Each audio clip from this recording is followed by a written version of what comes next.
नमस्कार दोस्तों, गार्गी क्लासेज में आपका स्वागत है। आज अपन चर्चा करने वाले हैं, जैसे कि धर्म सुधार का टॉपिक अपना कंप्लीट हो चुका है, तो धर्म सुधार आंदोलन से संबंधित अपन क्वेश्चंस देखने वाले हैं। जो 20 वर्ड्स के क्वेश्चंस हैं, अति लघुतरात्मक प्रश्न हैं, जो 20 वर्ड्स के क्वेश्चंस आते हैं उनको अपन देखते हैं।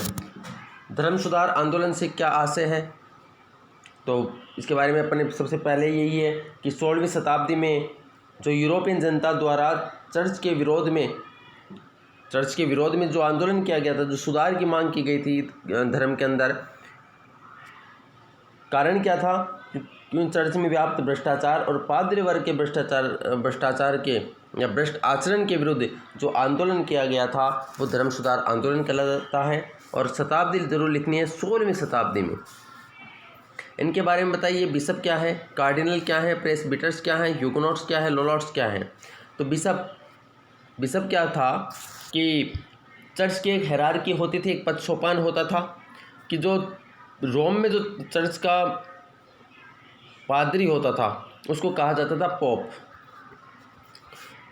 पोप को यह अधिकार था, यानी जो रोम का चर्च था वो अन्य सभी ईसाई राज्यों, जितने भी ईसाई राज्य थे, उनका शासक की नियुक्ति करते थे ये।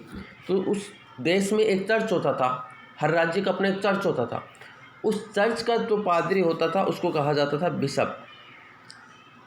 तो ये हायरार्की थी, पोप के नीचे बिशप आते थे। कार्डिनल क्या थे?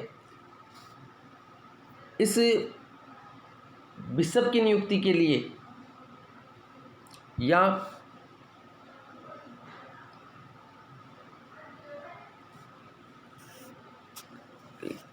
मतलब एक शासक था निकोलस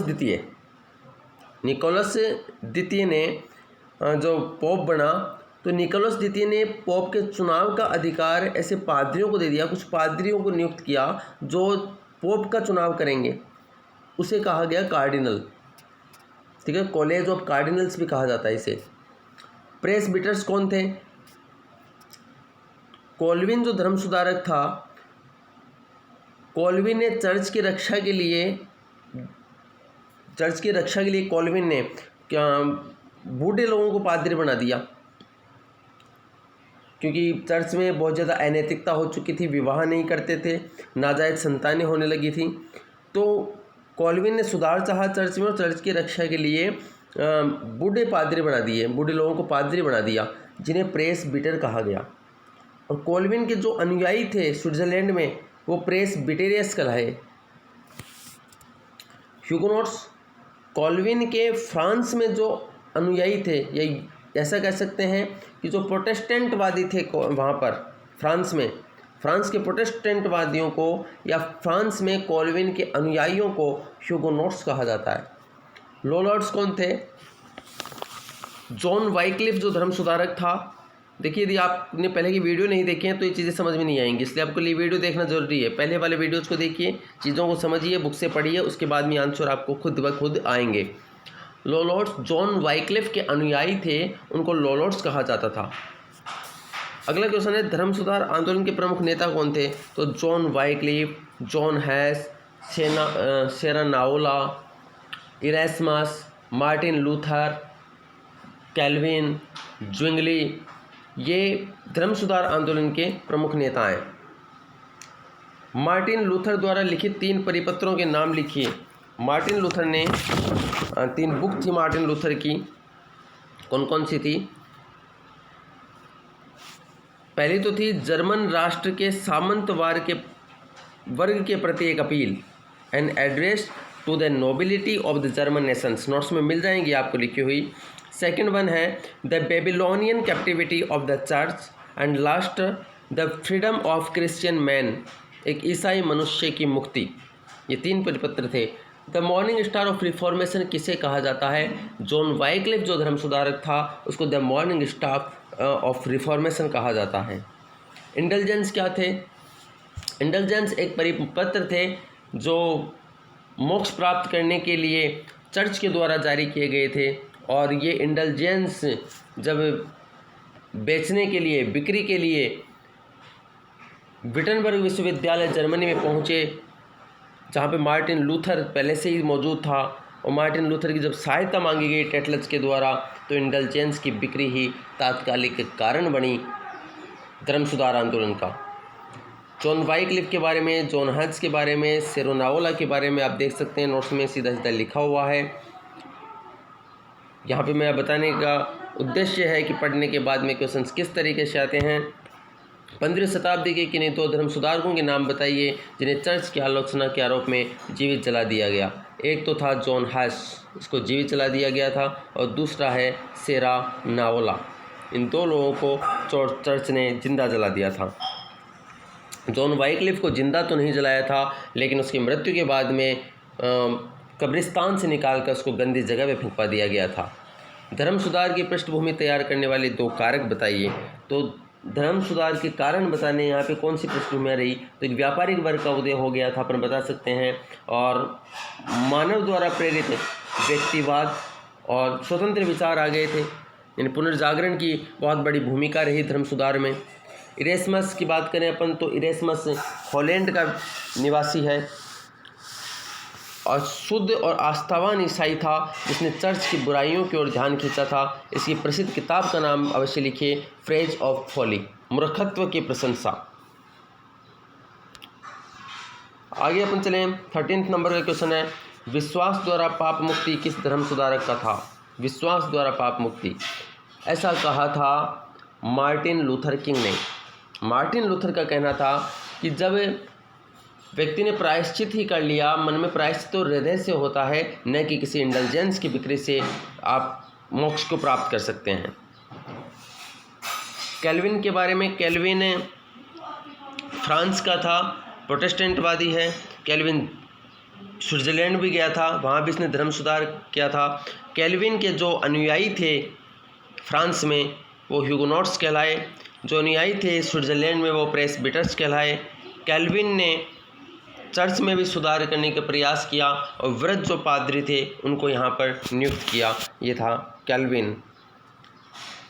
ज्विंगली स्विट्जरलैंड का धर्म सुधारक है, स्विट्जरलैंड का धर्म सुधारक है ज्विंगली, लेकिन स्विट्जरलैंड में जो प्रेस्बिटर्स कहलाए वो कैल्विन के अनुयायी हैं, न कि ज्विंगली की ध्यान रखने की बात है। यहाँ तक कि जॉन नॉक्स स्कॉटलैंड का एक सुधारक है, ये स्कॉटलैंड से स्विट्जरलैंड चला गया था और ये भी स्विट्जरलैंड में कैल्विन से ही मिला, और कैल्विन ने जब इसको राय दी तो ये वापस स्विट्जरलैंड में गया और वहीं पर इसने धर्म सुधार का प्रयास किया। धर्म सुधार आंदोलन का स्वरूप क्या था? तो जब इसके स्वरूप की बात आती है धर्म सुधार आंदोलन की, तो ये नैतिक और आध्यात्मिक दृष्टि से धर्म सुधार था, लेकिन वास्तव में ये पोप के विरुद्ध विद्रोह था। ये पोपवाद के विरुद्ध विद्रोह था। पोप के विरुद्ध क्या? पोपवाद, पोप के जो सिद्धांत थे, पोप के जो नियम आ गए थे, गलत नियम, उनके विरुद्ध एक विद्रोह था। लेकिन नैतिक और आध्यात्मिक दृष्टि की बात करें तो ये धर्म सुधार आंदोलन था। धर्म सुधार आंदोलन में 31 अक्टूबर 1517 का क्या ऐतिहासिक महत्व है? तो यही वो दिन था जिस दिन टेटलस के विरोध में या इंडल्जेंस के विरोध में 95 थीसिस कैसल चर्च के प्रवेश द्वार के बाहर लगा दिए गए थे, चिपका दिए गए थे लैटिन भाषा में मार्टिन लूथर के द्वारा। बाद में इनका जर्मन में भी अनुवाद किया गया था। मार्टिन लूथर ने 95% किस भाषा में प्रस्तुत किए? तो प्रारंभ में ये लैटिन भाषा में थे, बाद में ये जर्मन भाषा में इनका अनुवाद किया गया। मार्टिन लूथर की अनुदारता के दो उदाहरण लिखिए। देखिए, मार्टिन लूथर ने दास प्रथा का विरोध नहीं किया था, दास प्रथा को अनिवार्य बताया था राज्य के संदर्भ में, विकास के संदर्भ में। मार्टिन लूथर ने कृषक विद्रोह को दबाने की कोशिश की। मार्टिन लूथर ने निरंकुश शासक का समर्थन किया। मार्टिन लूथर ने शासक को ईश्वर का अवतार बताया था। ये ऐसे उदाहरण हैं जो अनुदारता के बारे में बताते हैं। आप कोई भी दो उदाहरण लिख दीजिएगा। मारबर्ग विवाद 1529 क्या था? मारबर्ग विवाद 1529 जो था वो ज्विंगली, जो स्विट्जरलैंड का में धर्म सुधारक है, ज्विंगली और लूथर के मध्य वाद विवाद हुआ है, ये मारबर्ग विवाद था। प्रोटेस्टेंट धर्म की औपचारिक उत्पत्ति कब होती है? तो देखिए, 2 स्पीयर सभाएं होती हैं। तो जो सेकेंड स्पीयर सभा थी 19 अप्रैल 1529, डेट इंपॉर्टेंट है। 19 अप्रैल 1529 में लूथर के जब धर्म सभा होती है वहाँ पे लूथर के समर्थक भी हैं और जो चर्च के समर्थक बोल सकते हो आप, कैथोलिक धर्म के समर्थक बोल सकते हो, यानी कैथोलिक प्रोटेस्टेंट साथ में बैठे हैं, सभा हो रही है। और इस धर्म सभा में, सेकंड स्पीयर सभा में, दूसरी स्पीयर सभा में जितने नियम सुनाए जाते हैं वो लूथर के विरोध में थे, लूथर के समर्थकों के विरोध में हैं, वो प्रोटेस्टेंट वादियों के विरोध में हैं। तो विरोध कर देता है लूथर और लूथर के समर्थक विरोध कर देते हैं। तो उसी दिन से माना जाता है कि प्रोटेस्टेंट धर्म की औपचारिक शुरुआत हुई है। तो डेट है 19 अप्रैल 1529। फिर बात करते हैं आंग्सबर्ग की संधि क्या है, आंग्सबर्ग की स्वीकृति क्या है, आंग्सबर्ग की संधि क्या है।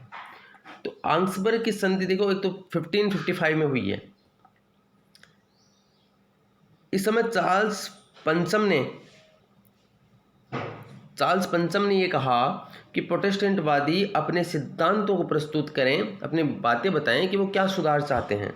इसके लिए मीटिंग आयोजित की गई बैसरती 1555 में, बहुत लंबे टाइम बाद।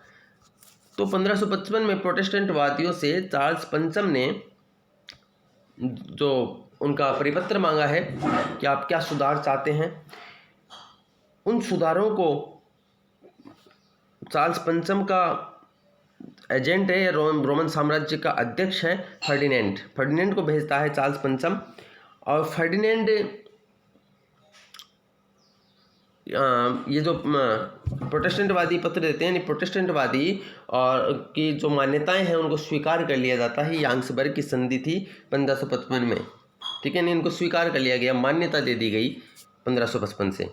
तो जब बात आएगी कि प्रारंभ कब से माना जाता है प्रोटेस्टेंटवादियों को, तो प्रारंभ की डेट है 19 अप्रैल 1529, लेकिन संधि के द्वारा इनको मान्यता दी गई, रोमन साम्राज्य के द्वारा मान्यता दी गई, तो वह है 1555। फिर बात आती है आंग्सबर्ग की संधि कब व किसके मध्य हुई, तो वो मैंने बता दिया है 1555 में हुई। फर्डिनेंड जो रोमन साम्राज्य का अध्यक्ष है, फर्डिनेंड और प्रोटेस्टेंटों के मध्य हुई। आंग्सबर्ग की संधि द्वारा किससे मान्यता दी गई, तो प्रोटेस्टेंटवादियों को मान्यता दे दी गई। उन्होंने जो परिपत्र प्रस्तुत किया था उसको मान्यता दे दी गई। लूथरवाद को अपने राज्य धर्म घोषित करने वाले 2 राज्यों के नाम लिखिए। यानी लूथरवाद को अपना लिया 2 ऐसे राज्य हैं। तो डेनमार्क ने 1537 में अपनाया लूथरवाद को, डेनमार्क ने अपनाया 1537 में सॉरी। स्वीडन ने अपनाया 1553 में। तो स्वीडन और डेनमार्क ने इन लूथरवाद के नियमों को अपना लिया था। लूथरवाद को 1537 में डेनमार्क ने और स्वीडन ने 1553 में। किसे प्रोटेस्टेंट पोप कहा जाता है, तो कैल्विन को प्रोटेस्टेंट पोप कहा जाता है। आगे चलते हैं अपन। मनोनयन की अवधारणा का सिद्धांत किसने प्रस्तुत किया। मनोनयन की अवधारणा, जो नियतिवाद, मनोनयन का मतलब ईश्वर ने नॉमिनेट कर दिया, ईश्वर ने पहले ही मतलब फिक्स कर रखा है कि किसे स्वर्ग की प्राप्ति होगी, किसे नहीं होगी, किसका मोक्ष होगा, किसकी नहीं होगा। तो आप यहाँ पे कैसे भी कर्म करो, कैसे भी रहो, वो पहले से डिसाइड कर लिया है, ऐसा कहता है कैल्विन, ठीक है। तो मनोनयन की अवधारणा कैल्विन ने दी है। नांटेस की आज्ञप्ति क्या है, एडिक्ट ऑफ नांटेस, ये फ्रांस में इनको मान्यता दी गई है प्रोटेस्टेंटवादियों को, ठीक है। जो बहुत बड़ा विवाद चल रहा है प्रोटेस्टेंटवादियों में और कैथोलिक में, तो कैथोलिक और प्रोटेस्टेंटवादियों को एक समझ लिया गया है, यानी धार्मिक सहिष्णुता को स्वीकार कर लिया गया है फ्रांस में। वो थी नांतेस की आज्ञप्ति और ये सन है 1598 में 1598 में मान्यता दे दी गई है प्रोटेस्टेंटवादियों को भी फ्रांस में, यानी धार्मिक सहिष्णुता को स्वीकार कर लिया गया है। फिर बात आती है समूहवादी कौन है।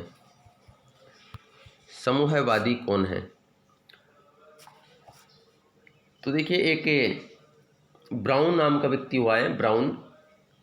तो ब्राउन के नेतृत्व में सुधारवादियों का एक संप्रदाय था जिसका आधारभूत सिद्धांत था लोकतांत्रिक पद्धति। ये 20 वर्ष का एक क्वेश्चन है। ब्राउन नाम याद रखिए, समूहवादी ब्राउन से संबंधित है, ये भी धर्म सुधार से ही संबंधित है, ठीक है। ये लोकतांत्रिक पद्धति के आधार पर धर्म सुधार करता है, ये था समूहवादी। फिर बात आती है प्रति धर्म सुधार आंदोलन से क्या आशय है, तो प्रति धर्म सुधार आंदोलन, जब कैथोलिक धर्म में, चर्च में कमियां दिखने लगी, तभी तो प्रोटेस्टेंटवादी आए थे। तो कैथोलिक धर्म के भी कुछ विद्वान समर्थक थे जिन्होंने स्वीकार किया कि कमी तो है कैथोलिक धर्म में भी। तो कैथोलिक धर्म को में जिन्होंने सुधार किया, कैथोलिक ही हैं, कैथोलिक धर्म में ही सुधार चाहते हैं, वे कहलाएं प्रति धर्म सुधार आंदोलनकारी। ठीक है, इसके लिए ट्रेंड सभाएं आयोजित की गई। किसके लिए? कैथोलिक धर्म में सुधार के लिए ही ट्रेंड सभाओं का आयोजन किया गया। 1545 से 1563 तक, 45 से 63 तक ट्रेंड सभाओं का आयोजन हुआ। उद्देश्य क्या था? कैथोलिक धर्म में सुधार। इन्होंने कुछ निर्णय लिए, जैसे इंटेलिजेंस की बिक्री नहीं की जाएगी, चर्च के पदों के विक्रय पर प्रतिबंध लगाया जाएगा, योग्यता के आधार पर ही पोप की नियुक्ति की जाएगी। ऐसे कुछ सुधार किए इन्होंने। और जेसुइट समाज भी इसी से संबंधित है कि कैथोलिक धर्म में सुधार के लिए जेसुइट समाज की स्थापना की गई। इसका श्रेय जाता है स्पेन का एक व्यक्ति है लायोला। ठीक है, इग्नेशियस लायोला।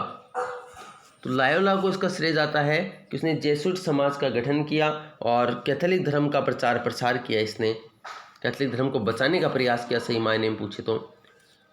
फिर आता है लूथरवाद की आलोचना में डिफेंस ऑफ 7 सैक्रामेंट्स की रचना किसने की? ब्रिटेन का शासक है हेनरी अष्टम। हेनरी अष्टम ने डिफेंस ऑफ 7 सैक्रामेंट्स की रचना की। हेनरी अष्टम के बारे में भी, हेनरी अष्टम अपनी वाइफ से तलाक चाहता था, कैथरीन से, और चर्च ने उसको तलाक देने से मना कर दिया था। तो जब चर्च के न्यायालय ने उसको तलाक देने से मना कर दिया, इंटेलिजेंस कहा जाता है न्यायालय को, जो चर्च का न्यायालय था उसको इंटेलिजेंस कहा जाता है। तो हेनरी अष्टम ने वो तलाक चाहता था अपनी वाइफ कैथरीन से और तलाक देने से मना कर दिया, तो ये भी विरोध में हो जाता है। तो लूथर की आलोचना करता है ये डिफेंस ऑफ 7 सैक्रामेंट्स। किस धर्म सुधारक ने बाइबल का फ्रेंच में अनुवाद किया था? तो फ्रांस का कौन सा धर्म सुधारक था? आप खुद बताइए और आंसर देखिए आप। अगर आपने इतनी देर तक ये सुना है कि फ्रांस का धर्म सुधारक कौन है, फ्रांस में धर्म सुधारक को हुगनोट्स कहा जाता है, तो आप इसका आंसर बता पाएंगे। आंसर आपको ही देना है। प्यूरिटन कौन था? प्यूरिटन इंग्लैंड में जो प्रोटेस्टेंटवादी हैं उनको कहा गया है प्यूरिटन। प्यूरिटन इंग्लैंड में एक सिद्धांत के रूप में धार्मिक सहिष्णुता की मांग किन सुधारवादियों ने की? एनाबैप्टिस्टो। एक सिद्धांत के रूप में एनाबैप्टिस्टो के बारे में बताऊं आपको थोड़ा। एनाबैप्टिस्टो देखिए एनाबैप्टिस्टो क्या है, यानी सहिष्णुता की मांग की है। एनाबैप्टिस्टो सहिष्णुता चाहते हैं। इनका कहना है, जो अपने संविधान का आर्टिकल 25 नहीं है क्या,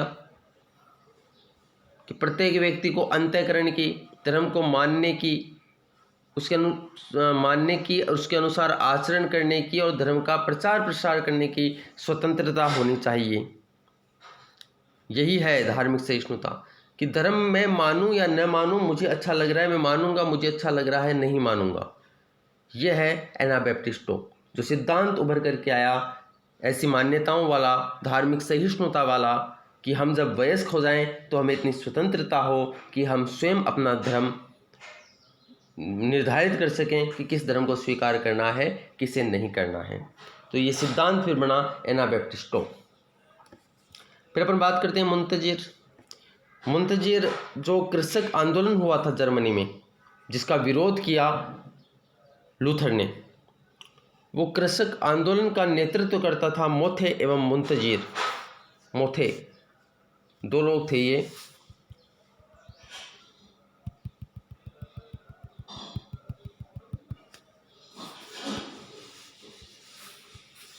मोथे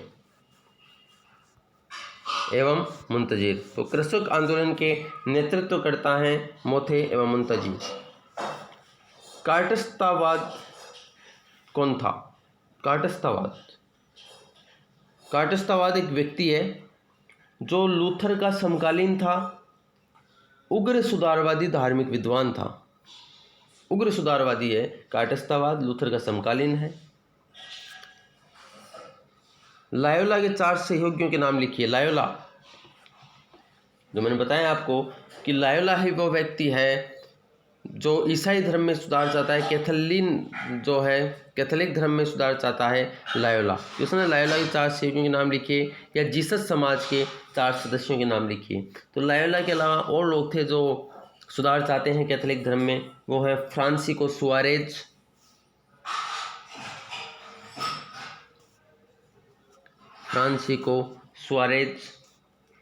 दूसरा है ल्यूई मेलिना। लिख लीजिए आप, 20 शब्दों का क्वेश्चन है, पूछ ले, पता नहीं। ठीक है, मैं तो कभी ये बोलता नहीं हूँ कि इसके बाहर से नहीं आएगा, क्योंकि मैंने तो इतनी तैयारी कर ली कि अब समझ में आ गया है कि सब कुछ बाहर से आता है, ये मूर्ख बनाते हैं सब। दिगो लाइनेज और जेवियर, ठीक है। सुआरेज, लुई मेलिना, ठीक है, लुई मेलिना, दिगो लाइलेज और जेवियर, ये 4 लोग हैं जो लायोला के समर्थक हैं, धर्म सुधार, जीसस समाज में सुधार चाहते हैं, जो कैथोलिन हैं उसमें सुधार चाहते हैं। वेस्टफेलिया की संधि क्या है? तो वेस्टफेलिया की संधि, जो इनमें विवाद चला 30 वर्ष तक, उसका निदान जो हुआ दोनों धर्मों में, वो वेस्टफेलिया की संधि से ही होता है। 1648 में होती है वेस्टफेलिया की संधि। इस संधि में व्यक्ति की अपेक्षा शासक को धार्मिक स्वतंत्रता दे दी गई और लूथरवाद को मान्यता दे दी गई। वेस्टफेलिया की संधि के द्वारा शासक को तो धार्मिक स्वतंत्रता मिल गई और लूथरवाद को मान्यता दे दी गई। अन्य सुधारवादियों को मान्यता नहीं दी, जो अपन पढ़ रहे हैं उग्र सुधारवादी रही, इनको मान्यता नहीं दी गई। ये संधि धार्मिक संघर्ष को सुलझाने में त्रुटिपूर्ण रही। इन समस्याओं का समाधान 1 शताब्दी बाद वेस्टफेलिया की संधि से हुआ, जो समस्याएं चल रही थी। 1648 में वेस्टफेलिया की संधि होती है। 2 ही मुद्दे हैं इसमें, शासक को धार्मिक स्वतंत्रता दे दी गई, लूथरवाद को मान्यता दे दी गई। आगे जो होएगा और भी समझौते हुए हैं, उनके बारे में डिटेल अपन देखेंगे। इसमें जो 50 शब्दों का क्वेश्चन आएगा। फिर बात आती है यूवी हटन कौन था? हटन जर्मनी का प्रारंभिक सुधारवादी है और चर्च की बुराइयों के विरुद्ध इसने आवाज़ उठाई और घोषणा की कि पॉप स्वयं ईसा मसीह का शत्रु है। यूवी हटन ने यह कहा था कि पॉप खुद ईसा मसीह का शत्रु है, जर्मनी का प्रारंभिक सुधारवादी है। नाइटिंगेल ऑफ विटेनबर्ग नामक गीत की रचना किसकी प्रशंसा में लिखा गया? तो ये गीत लिखने वाला जो सिंगर था वो है मिस्टर हांस सांचो।